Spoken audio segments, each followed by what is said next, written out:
Testing, testing. 1, 2, 3. Muy buenas tardes, mi raza. Today is Wednesday, June the 15th. I want to say hi. Once again, I'm here doing it alone on the balcony. It's a process, so might as well make it the best of it. If you follow me on my personal Facebook page, you saw that I mentioned I'm having issues, which I am. I slapped on makeup. I makeup today, so it's a good day. I don't know what the hell's going on with my eyes. Every single thing just irritates them. I know I'm allergic to latex, so I stay away from any eyelashes or eyelash glue that contains any latex for that reason. But right now it just seems like everything is making my eyes swell. It's just gross. Yeah, so whatever. And then on top of that, I have issues with my stomach. TMI, I'm not gonna get into it, but it's feminine issues. I'm gonna see a doctor Friday, so hopefully we'll take care of that.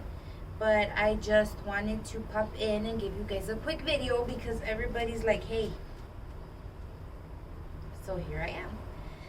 First of all, my saludos go to my mom. Hi mom, here I am. I want to give saludo to my sister because she's so pregnant.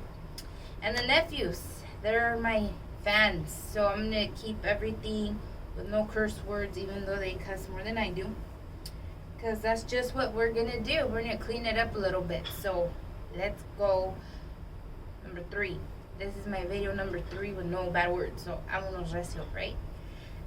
Yeah. So Jimmy, my nephew, will be having a birthday this weekend. We'll be partying it up. So happy birthday to my baby Jim. He is no man now. I want to give out my saludo to Carol, la comadre. Hopefully she's doing well. Check in with her every day. I don't want to bug you because I know you're not feeling well. That's why I'm not like irritating, but you know my heart's with you. I love you. If you need me, tell me.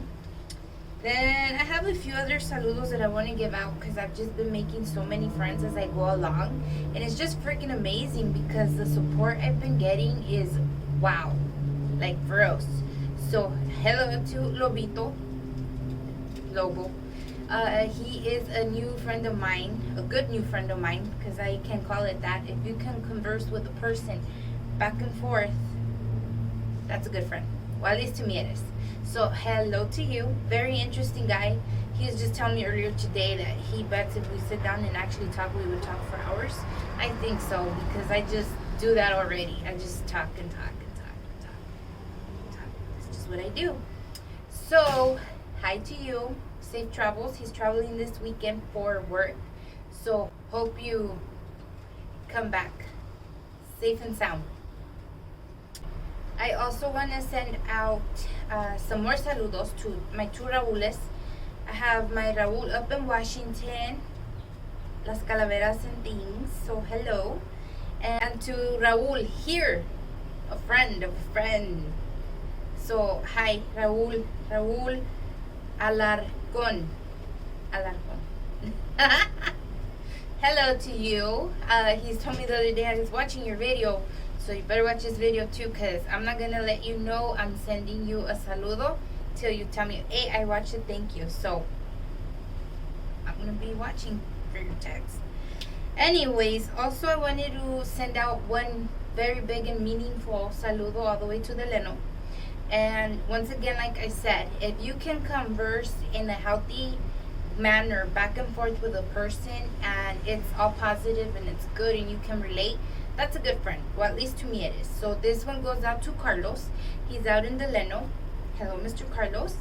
Hopefully you watch this video as well. He's my Facebook pen pal, you can say.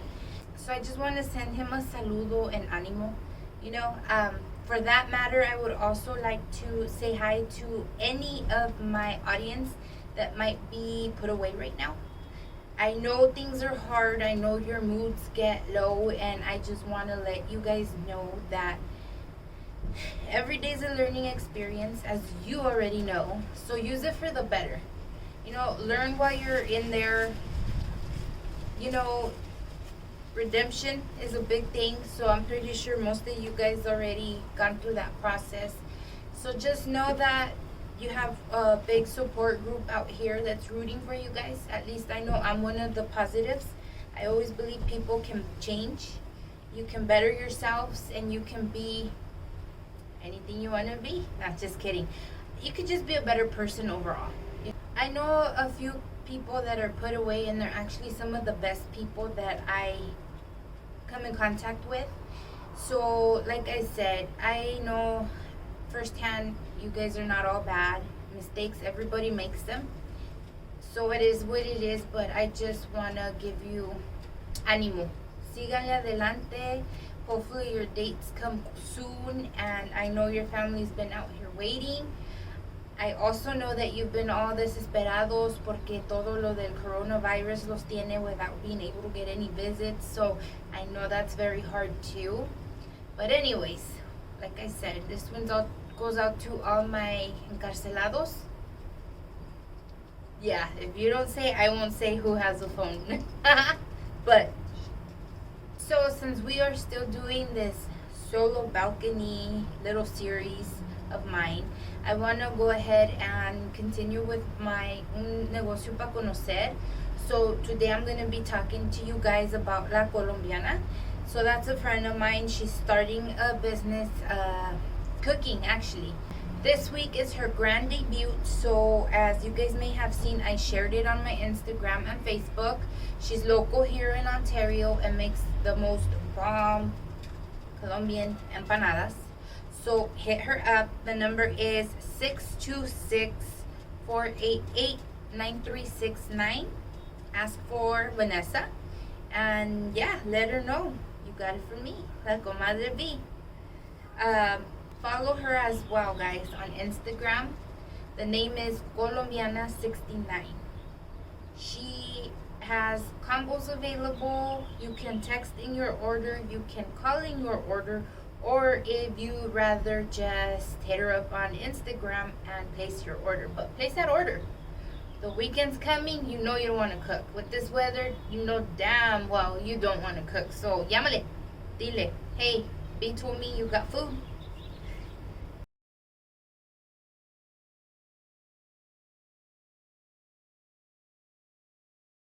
With the whole Instagram out there, if you're not my friend yet, follow me. BEasy91744, representing my hometown of La Puente. And on Facebook, I am under La Comadre B. That is the show Facebook account I have.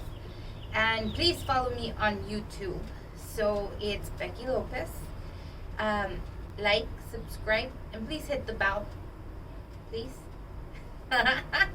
So guys, on the news this week, if you live under a rock like I do and you don't know WTF is going on, let me tell you guys.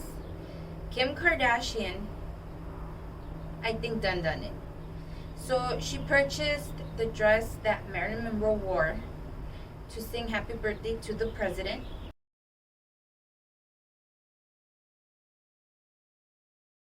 Back in 1962. The beaded one, it's sheer, has beads, bien bonito. She has like a white little coat over it.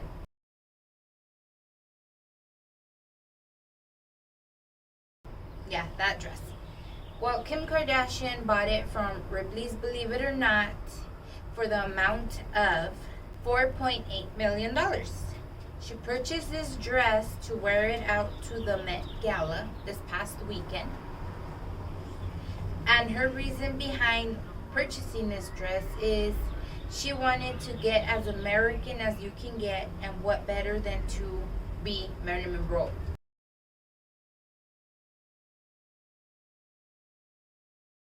So if you see her with the blonde hair, yes folks, she did it because she wanted to mimic the look of Marilyn Monroe. So this dress is super iconic. Everybody knows it. Everybody's seen it. I will put on the comparison here, and that was on yahoo.com page that I got the images. They're not mine. And yeah, I guess according to the information, this dress was kept in a museum for years. It was valued at $12 back in 1962 when Marilyn Monroe bought it. So yeah, talk about great inflation, right? $4.8 million. I guess that's what you could do when you have money a lo pendejo, right? Sorry, but it is what it is. There's also a doll that has this dress, so it's super iconic. I will add that in there too so you can check it out.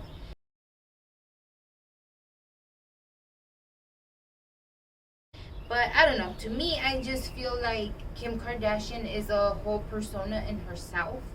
People look up to her, people love her. She is a damn woman. Like, wow, her fajas, her perfume, everything they have going on the show. Why, try to be somebody else? It doesn't matter if you're going for that look because it's Americanized. You are America. You are here. You are the dream. I don't know. That's just me. I'm not trashing her in any way because, she's a woman. She's a badass woman at that. So, it's just, I don't know. Marilyn Monroe to me was Marilyn Monroe. This dress was kept in a museum for a reason. Just leave things alone. That's just me. Into the whole history and leave it alone. I'm gonna shoot some history to you or knowledge. And vámonos recio, here I am. Let's talk about it. So today I am going to talk to you guys about the Black Panther Party. Yes, the Black Panther Party that was big back in the 70s. We're gonna debunk or unrumorize a fact that they are behind at all times. Before we get into it, I wanted to share a cool fun fact with you guys, just in case you didn't know. Tupac's mom was an actual Black Panther, and yeah, she ran with them for a couple years from 1968 to 1971. Andaba ahí en el desmadre la señora. She went to jail, did time, all kinds of stuff. But to each their own. If you believe in your political view, what can we say? Follow your dream, follow your thoughts, follow your morals. Do what you gotta do. But I'm gonna say today, do it without violence. Back then, I know things were tough because of the whole race situation, which kind of is now. We have our Black Lives Matter campaigns everywhere. But still, there's always ways to get your point across without having to injure one another, or without having to loot off of somebody, or without having to be a nuisance to everybody else. That's just my thought, just my point of view. Kick me when you see me if you feel like it. I don't care. Whatever. So aquí vamos, okay? Everybody has this idea that the Black Panthers came up with the WIC program, WIC.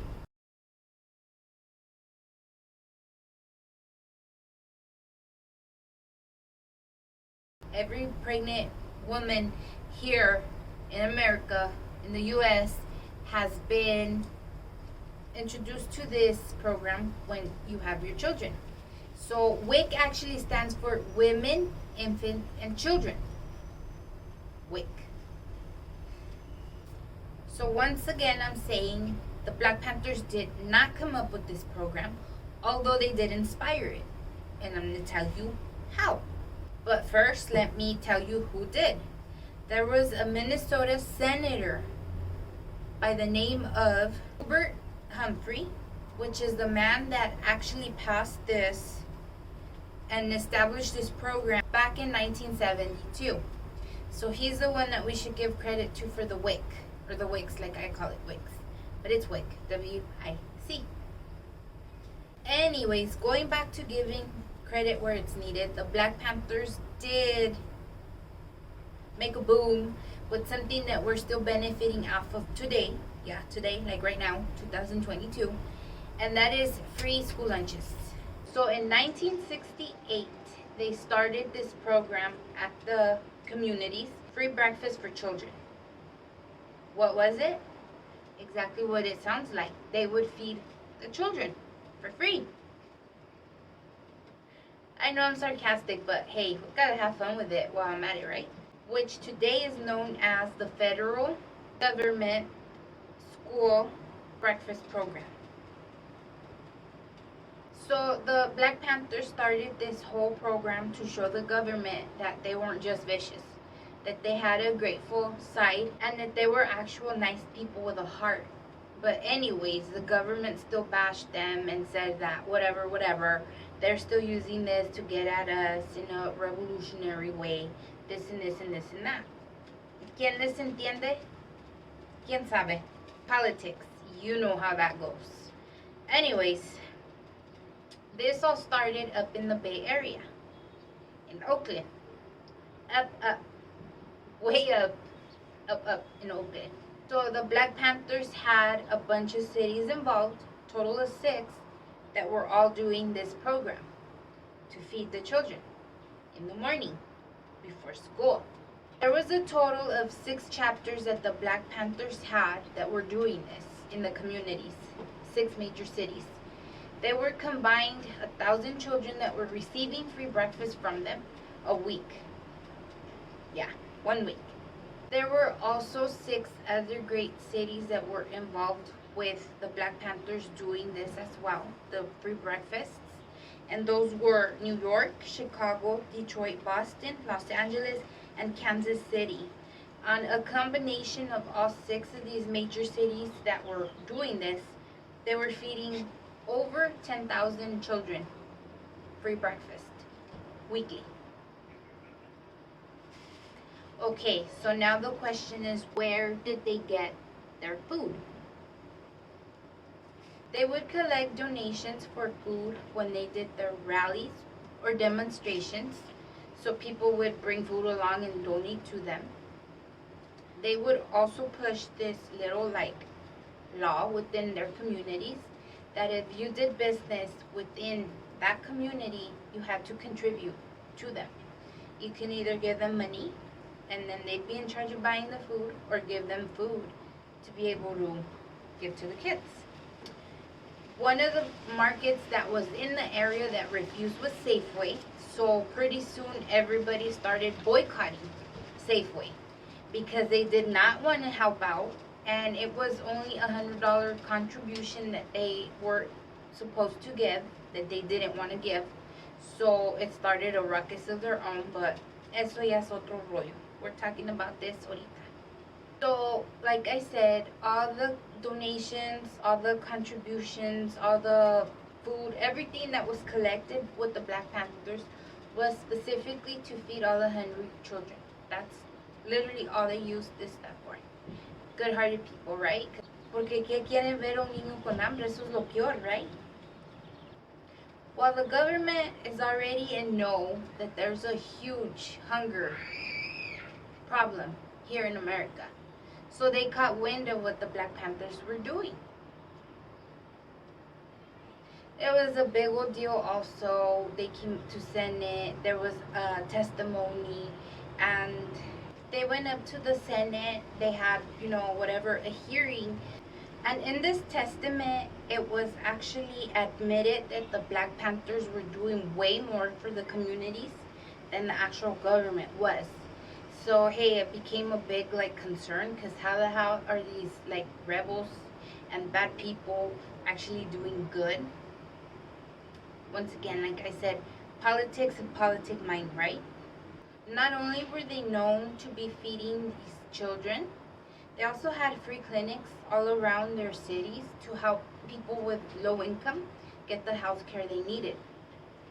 So in 1966, there was an act that the government had indeed passed, and it was called the Children Nutrition Act. This one was 3 years before the Black Panthers started theirs, and they didn't feed as many kids.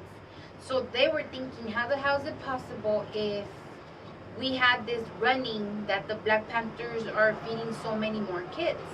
Well, anyways, the government decided to keep pushing their program more and more, and they actually did quadruple the target amount of all these hungry kids that they were feeding before school.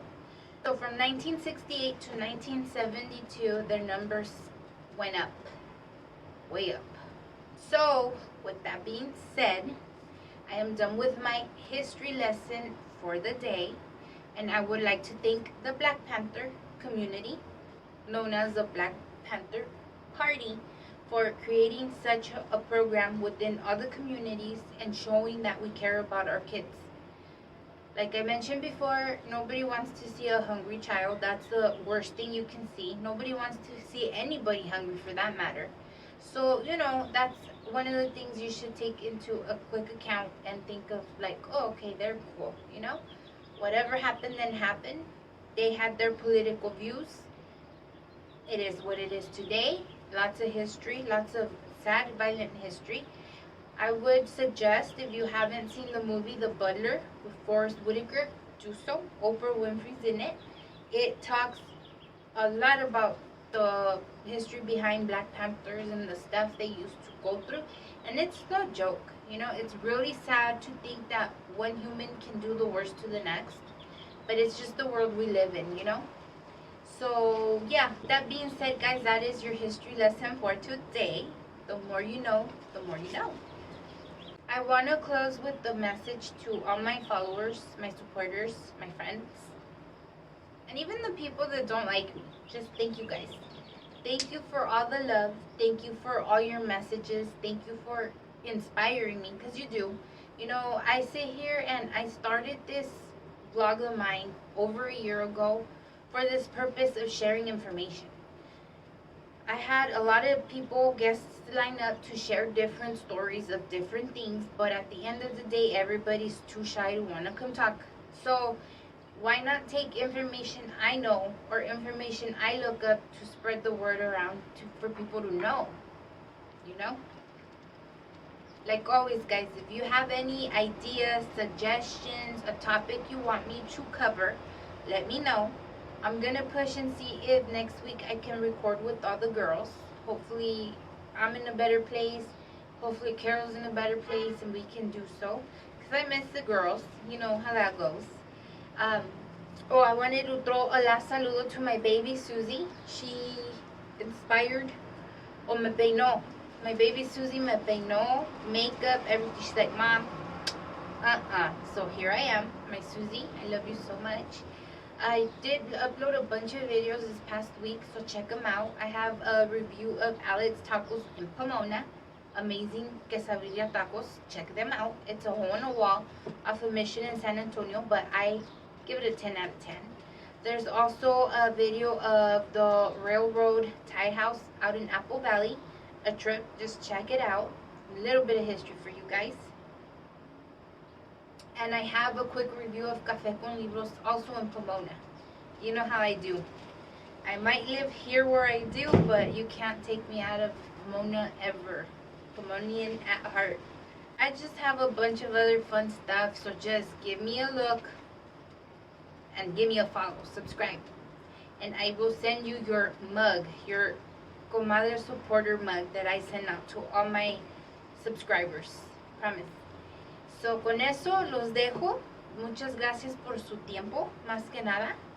Pues muy valioso, and I appreciate yours. So, ahí los veo luego. Que pasen muy buenas tardes, and I love you guys.